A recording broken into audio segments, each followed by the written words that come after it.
I'm sitting here with all this knowledge that I have acquired over the years, practically no one to share it with. Well, there's got to be young men out there who need some type of advice and guidance and experience, and I will do my best to reach whomever I can, to help whomever I can.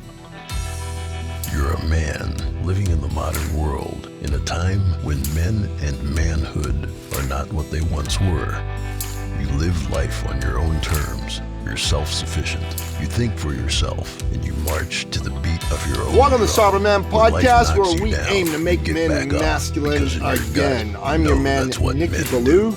You're a badass And and we're a here warrior. with my good On the friend days and when you fellow forget, we are here podcaster to and remind champion you for men, who you really Brandon are. Hell. Hey man, welcome. Thanks, Nikki. Appreciate you having me on. Good to have you here. So Brandon, tell me, man, what got you interested in being of service to men?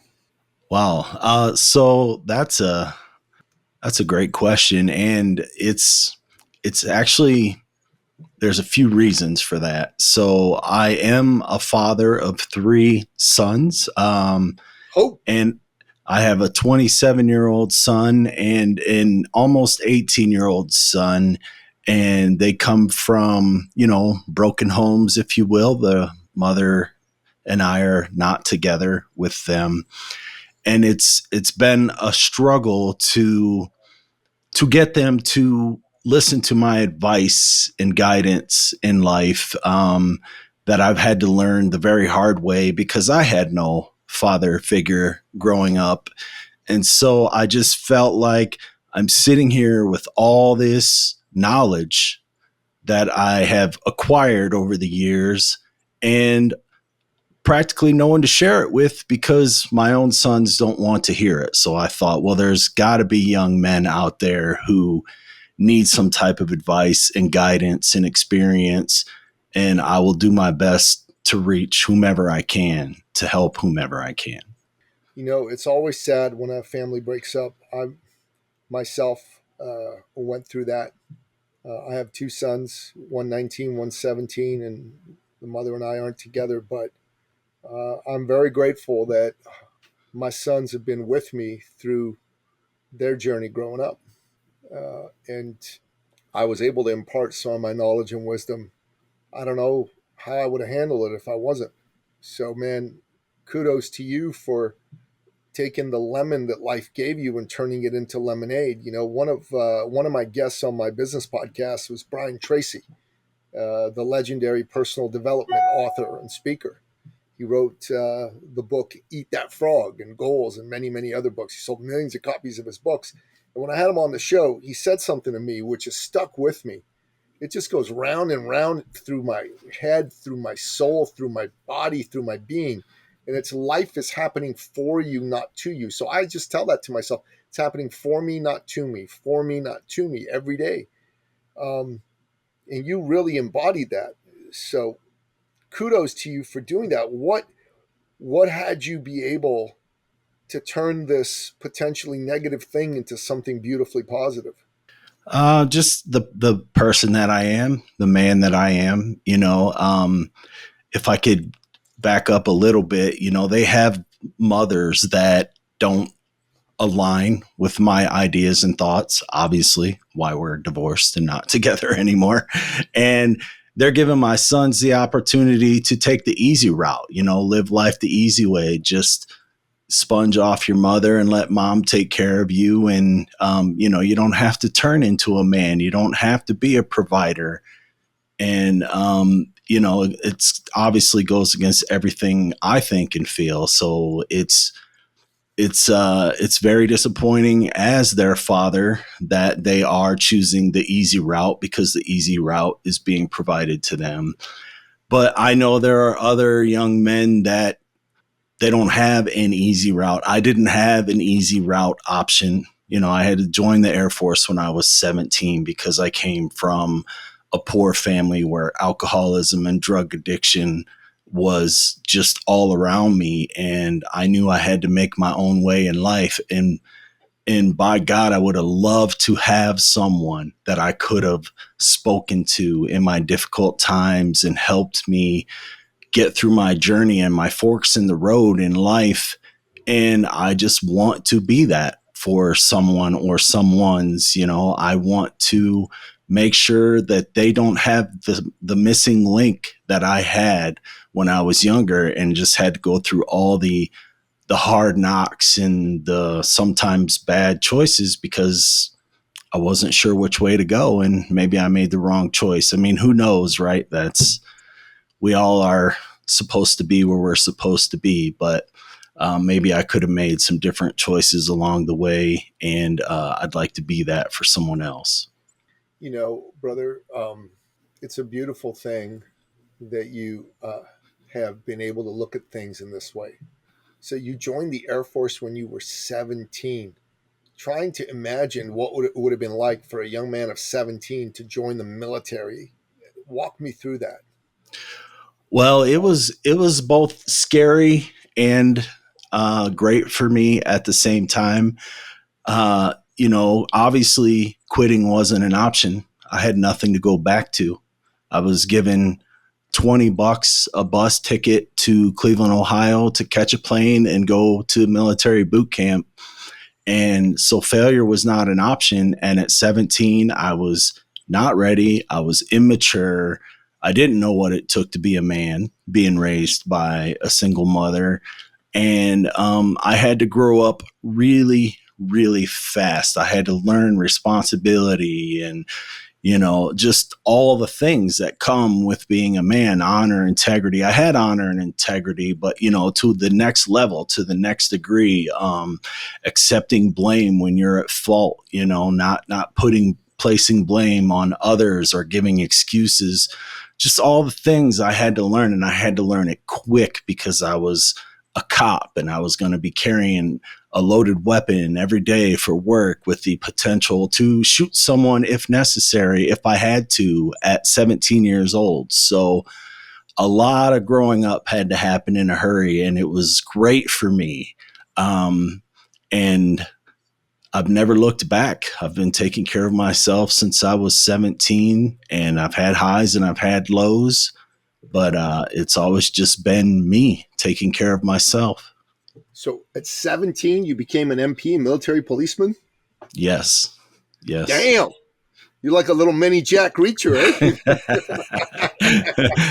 Yeah. Well, that comes from, we didn't touch on this, but I have a super protective nature, and that comes from watching my mother get physically abused in my childhood and feeling incapable of helping her, feeling weak and soft and not strong enough to step up and do anything about it. And so it made me want to change that. It made me want to be different. So at that time I was, 6'1", 155 pounds, skinny kid that couldn't, fight his way out of a wet paper sack, and over the years of training and weightlifting and all the things that I've done to be different than that.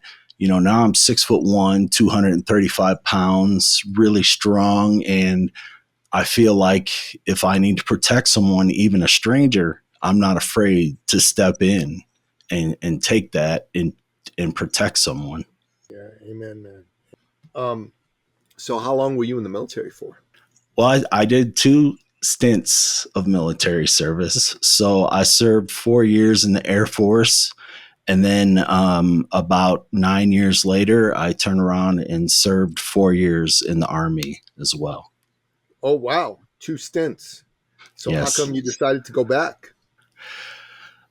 Oh, man, that's a complicated story. A couple reasons. One, I was on my second marriage, which was a very brief marriage, about 6 months long, a story I won't get into, but it's on my podcast if anyone wants to hear it. And it was a very toxic, magnetically pulled relationship where even though we were divorcing, we couldn't stay away from each other. And I needed to get away from her. I honestly just didn't have the power to do it myself. I just didn't. If she came around, I was weak and I gave in to her. So I knew the only way I could get away from her was to get away from her. So I decided to rejoin the military, and also I wanted to advance my education. I had a bachelor's degree at this point. I wanted to get a master's degree, and I knew the military would help me pay for that. And so I just kind of used it for both of those reasons. Oh, okay. So what's your master's degree in? It's an MBA. God damn, Brandon. Well done, brother. Thank you. Well done. Yeah. So hold on. You were married twice. Did you get married a third time? And divorced the third time. Yes, I'm on my fourth marriage. You're on your fourth marriage. Dude, wow. And you have children with two of them? Correct. Yeah, my first and third wife. I have one child with my first wife, two sons with my third wife, three sons. And so one son's 27, one son's 18. How old's the other one? He's 15, but he's 16 in a few months. Okay. Awesome, man. Do you speak to him? Do you see him much? Oh yeah. I mean, my youngest two sons, I should say, yes, I have 50-50 custody of them, have since I've been divorced for about 10 years now. And I am in their life regularly, daily, whether it's by telephone or whether it's by in person. So I'm not sitting here trying to say I don't have any impression on their life, but the ones that really matter to me, you know, becoming an adult and being productive in, you know, doing what you need to do with society, those are the areas that I'm struggling getting them to listen to me because, like I said, they have an easy door to open and sit in. But my 27-year-old, he stopped talking to me 2 years ago. He lives in Ohio. I live in Arizona. And I genuinely have no idea why. Genuinely. We had seen each other about 2 or 3 months before. I had flown to Ohio to see my grandmother before she passed. And he was with me, and we spent 4 or 5 days together, had a great time, loving relationship. I came back to Arizona, and a couple months later, he just completely blocked me, cut me off, and stopped talking to me. And I genuinely have no idea why. Jeez, that's awful, man. That's awful. It sucks. Heck, Brandon. You know, I created Sovereign Man and our Sovereign Circle group to uplift men, and support them in times like this. So you are welcome to come anytime for that. What made you decide launch your podcast and start sharing your wisdom with men? So, you know, I've come, you know, across several people in my life that I have gotten close enough with to share, you know, a vast majority of my life story. And one of the things that I get repeated to me pretty consistently is you should write a book. You know, your life is so unique. You should write a book. So I actually, and I know you're a big book reader and writer. So I actually sat down a couple times to try to write the book, and I just couldn't get very far. And so I had kind of given up for a while. And then my wife, God love her, was pushing me, saying, you know, this is something you really need to do. This is valuable information that you can provide to the world. You can provide to young men. And so I was sitting around thinking about it, and I said, you know what? I'm comfortable in front of a microphone. I'm comfortable in front of a camera. My undergraduate degree was in, you know, communication because I actually wanted to do play-by-play for sports. And even though life didn't turn out that way, I still had the practice and experience of being in front of a microphone and a camera. And I just thought, well, I can podcast my life story. And so that's where this all was born from and originated from. That's a good story. You know, of how you started the podcast and why you started the podcast. There's a lot of people today who don't read. I think that's a shame. I think reading's important. I think reading is good for you, but I also understand, different strokes for different folks.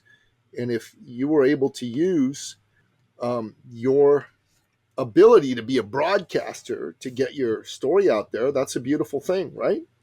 Right. Thank you. So, Brandon, what's the heart of your message to men, and in particular to young men? Yeah. So I would say it's not going to be different than a lot of other men, but it's still, I'm just another voice and another, alternative for young men if they somehow get to me and they hear what I have to say.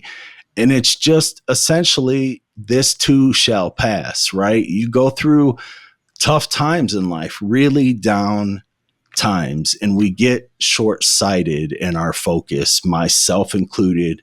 I've had suicidal ideations. I even attempted suicide after my third divorce, when I got laid off and I had to sell my home and I literally had nothing. I was homeless by definition, and I had to find someone to live with. And I really just thought, everything I've gone through in life, two branches of military, an MBA, and now I'm divorced 3 times, and now I have 3 sons that I don't get to be their father every day. And it was all just heavy. And all I could see was where I was in that moment. And I wanted to take my life. And I tried and I failed. But the point is eventually it passed, right? I recovered. I got another, great job. I met the most amazing woman I have ever met thus far in my life. And we have an incredible marriage and an incredible relationship. And I have 3 failed marriages to compare it to. So I know what it looks like, and I know how great it is comparatively. And I really just want young men to understand that no matter how horrible something looks or feels in the moment, it will pass and your life can still be great and amazing. You just have to give it a chance. Amen. Why this too shall pass is the core of your message. I love it. That's what I think I might call the episode. Why this too shall pass. That's good. I talked to another man today who interviewed me on his podcast, and he attempted to kill himself a couple of times as well. It's men kill themselves at 6 times the rate of women. Yes. And a big reason is they don't have other men to talk to. Yes. And if they have someone to talk to, they'll talk them out of it. Absolutely. Did you have someone to talk to during your life? I mean, so it's a complicated story. I always had someone to talk to. I always had, my brother. I have a brother that's 10 years younger than I am. And I have a couple really good friends that, I like most men, was too embarrassed to share what I was going through with them. The fact that I was considering committing suicide. But this is how the suicide attempt went down. I take Ambien for sleep, and I thought about before I went to bed, swallowing the whole bottle, all 30 of them. And I didn't consciously do it, but I took 1 Ambien and I went to sleep.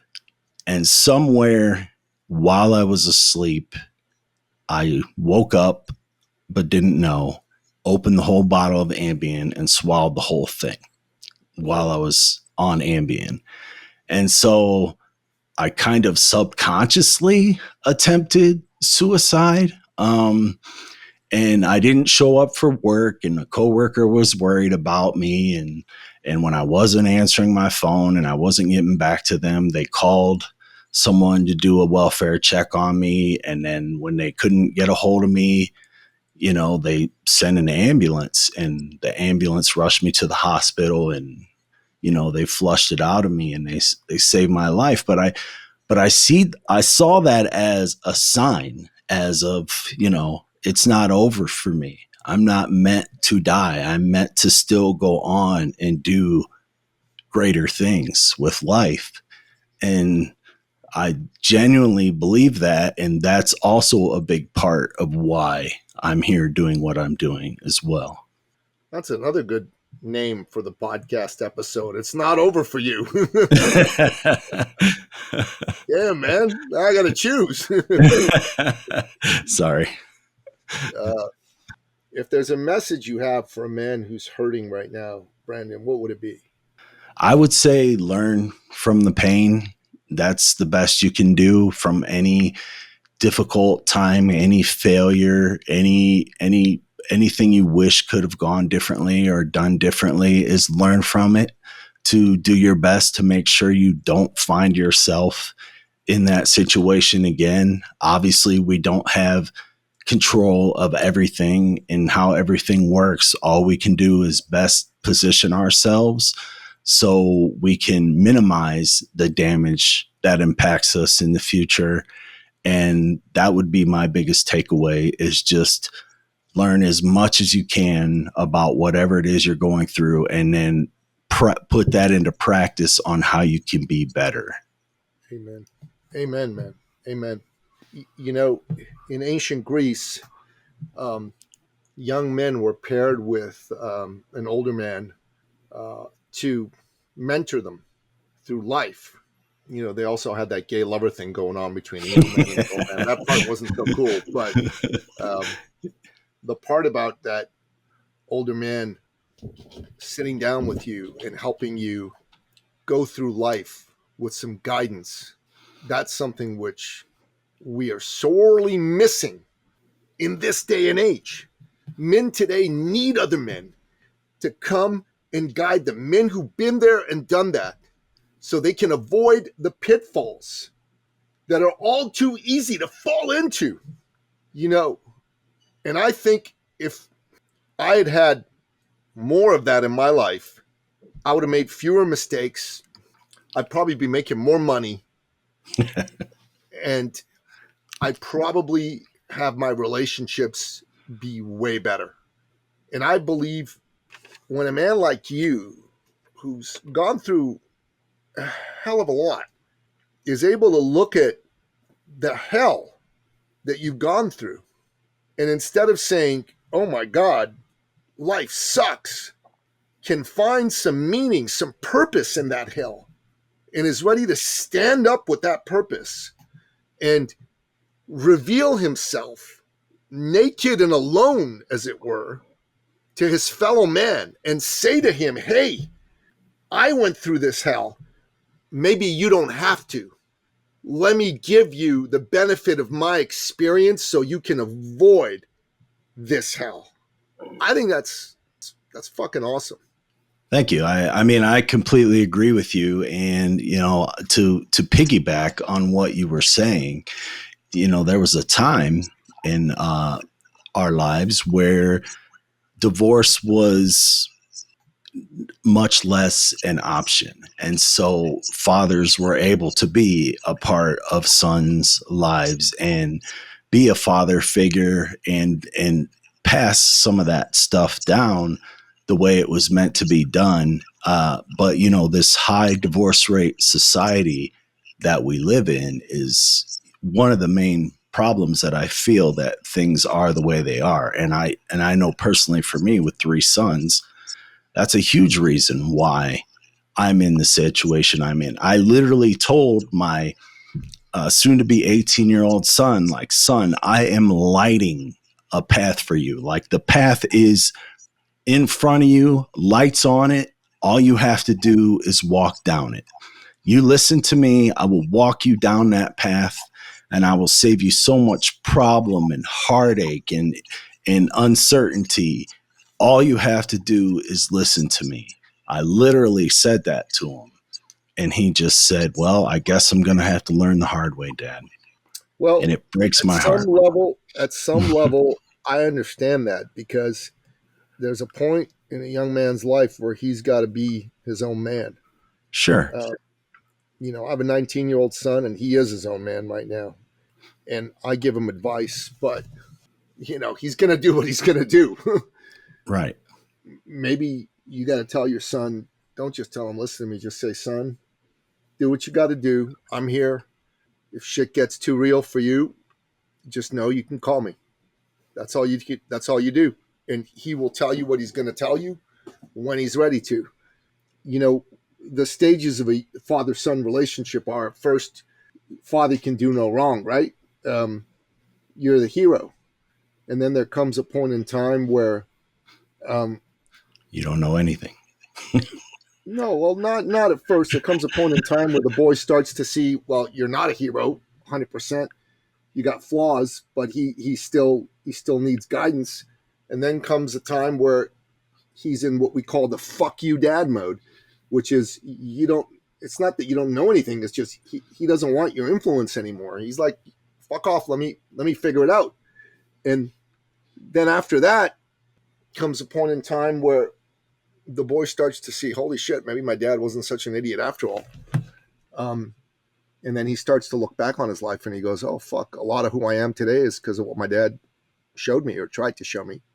And then his job becomes to prepare his father for death, because there comes a point where all a father wants to know is that he did his job with his son. And if a son gets to that stage and sees that, then the cycle of the father-son relationship has completed itself. Your 18-year-old, he's in fuck you dad. That's totally understandable. Yeah. Well, yeah, he just doesn't want to do anything. Like literally the argument that he has with me is why I don't see the purpose of working. Like, why should I work my life away? Like, he literally wants to do nothing. He wants to sit in his room at his mom's house and play video games and watch YouTube and literally do nothing. Well, his mom should say, yeah, that's not happening. But she doesn't, and that's the problem. Yeah, that is the issue with broken families. Unfortunately, you got to find a way to get on the same page with each other on this. And at the end of the day, boys need their fathers, but mother has to learn how to stop mothering a boy. And when he's 18, that's how to stop. That's the time to stop mothering him. Paying for everything at 18, yeah, that's fucked. Nah. Yeah, I agree, but this is what I have to fight, and I've had to fight even with my 27-year-old and now my two youngest sons. They just have mothers that just want to baby them and take care of them, and it's sad. It's so sad. You got to talk to them. I have. It's a losing battle. They don't care. They want what they want. The women, they want what they want, and they don't care what I have to say. Well, that's understandable. That's a whole conversation for another time for us to get into, but I think there's a way to get through to them. What you do, Brandon Held, is you stand up for men, and I think that's a beautiful thing. Thank you. And I thank you for coming on the show today and sharing a bit of your wisdom with me and my listener. I thank you for having me. Yeah, you bet. That's a wrap. Thank you for listening to the Sovereign Man Podcast. If you're ready to take charge of your life and become the man you've always wanted to be, we invite you to join the movement at sovereignman.ca.